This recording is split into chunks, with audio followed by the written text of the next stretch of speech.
Hey, welcome back to the channel.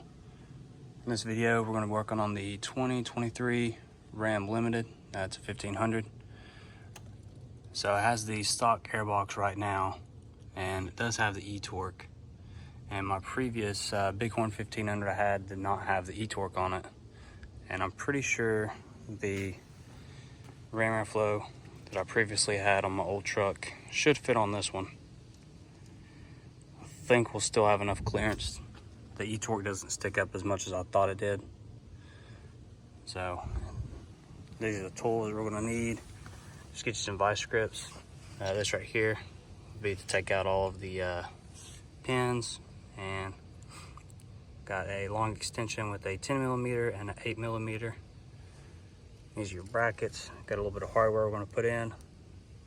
Right now we'll work on getting this piece off and taking out the old air box, and then I'll show you how I'm going to put everything in.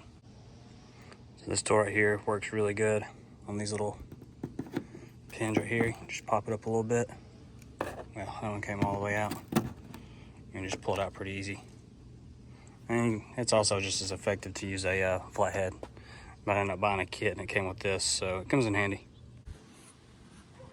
So this piece is off now. Next, we're going to start on getting the airbox off. So there's this attachment right here that's going to come out as well. And then these are either a Phillips or a 10mm. So you have those all the way around. And our clamp, just use a flathead, or you can use an 8mm.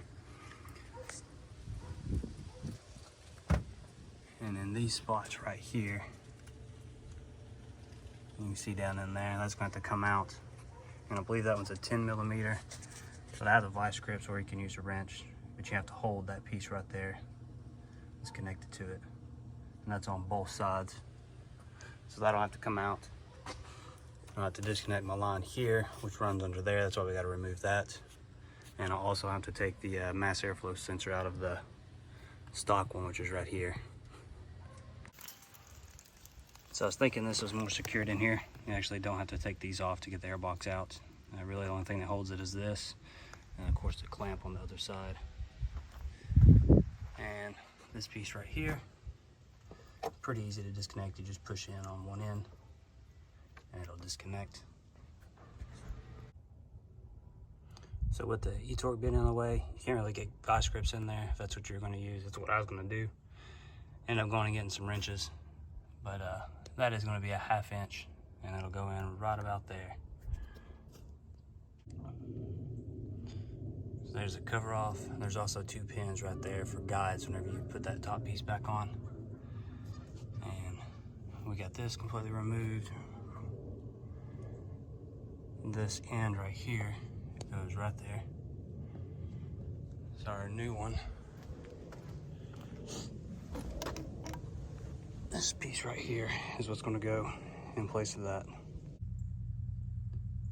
So we got our hose installed. It's just going to stick up like that right there. And this is with the cover off. That's what the air filter looks like. And there's a hole underneath here, right there, is where that hose is going to connect to. And then right here is where we're going to have to put in our mass airflow sensor. That's how your mass airflow is going to face. And all you have to do is just line up that pin right there with that divot and just push it in. All right, the next thing we're going to do is put this back on. Just remember those 2 pins right there, the arrows. We're going to go right in those 2 spots. All right, we got the engine cover on. So just remember, do not put the bracket up here first, because you will not be able to put the engine cover back on. You'll have to take it back off. There's what the bracket looks like, fully installed. Now we're going to set the whole airbox on top. So I'll have to line up the hose for here. We'll have to connect our mass airflow and also our hose right here. And then we're going to have 2 bolts that are going to secure it in the back.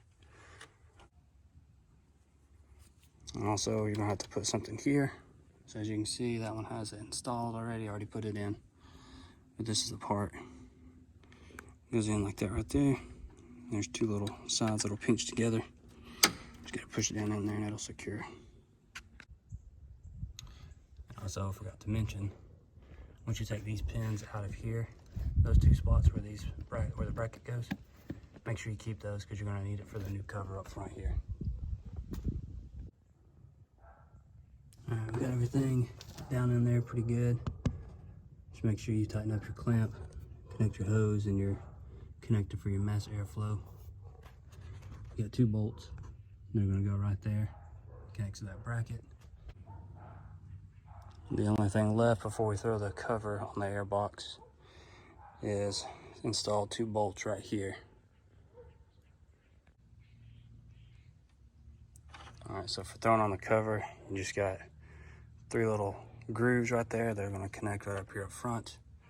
And then these 2 pieces right here will snap down on each side right there. Now we just got to position this and install the pins. Now the 2 extra ones I was saying to keep, that's actually going to go here and right there on the other side that's sticking out. These little pins are pretty easy to push in. Just make sure you have it out like this. Just pop it in there and push it down. Alright, we got everything installed. There should be 14 of these that you have to put in. And then you have a little lip right here where you need to flex the piece to fit it on each side.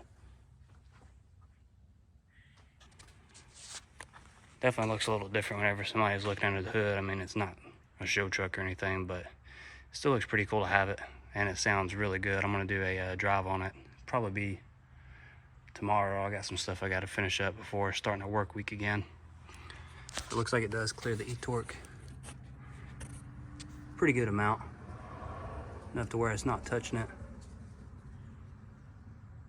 So I'm definitely glad this worked out. And you also still get to keep your Ram logo as well. This is a stock video.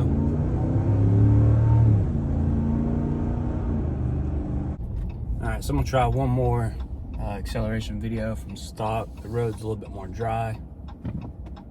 Here it is.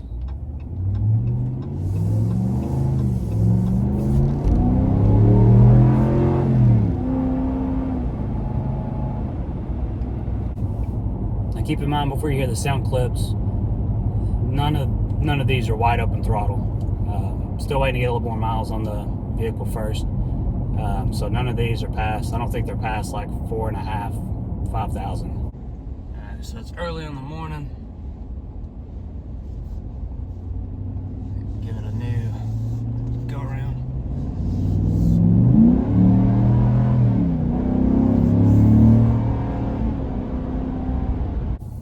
So I'm going to try to do a couple more pulls for you. Here's one.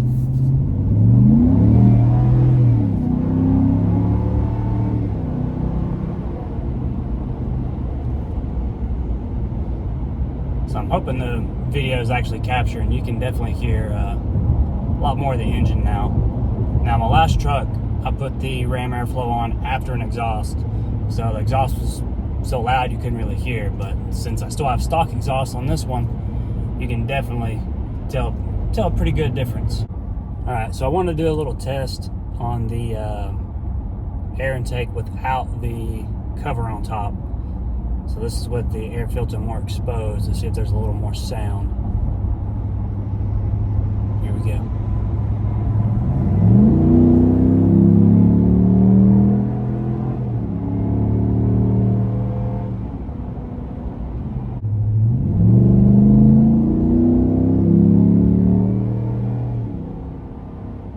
Another good thing about having this, I noticed with the stock intake, it always tries, if you push on the gas a little bit and you're on the highway and interstate, it always has to shift. It always has to shift to go.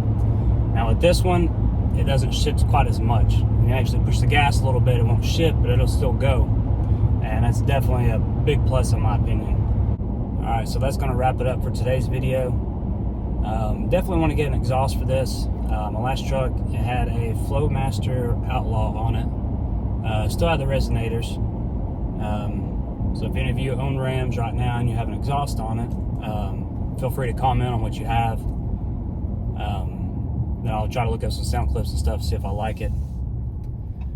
And also, make sure you hit that subscribe button and hit that bell notification so you don't miss out on any videos. I want to be digging into Alpha OBD. There's some things in this truck that I definitely want to unlock.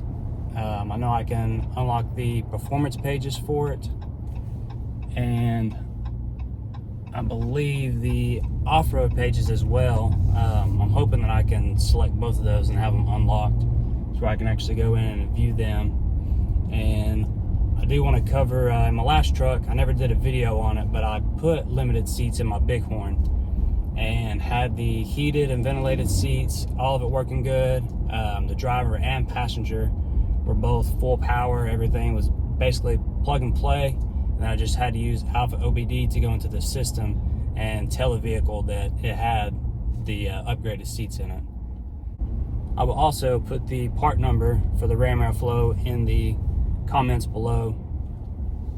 Just make sure you get that, and then just do your own research and try to find the one at the best price. They can get pretty expensive, but I found mine brand new on eBay for a really good price. Unfortunately, that was the only one he had, but definitely look on eBay and stuff, and look at a couple of the big Mopar stores. Usually they have them on sale pretty good. And then just have it shipped to like your local dealership. That way so you don't have to worry about the crazy shipping price. But make sure you hit the subscribe button and hit that bell notification so you don't miss out on any videos. And I'll see you next time.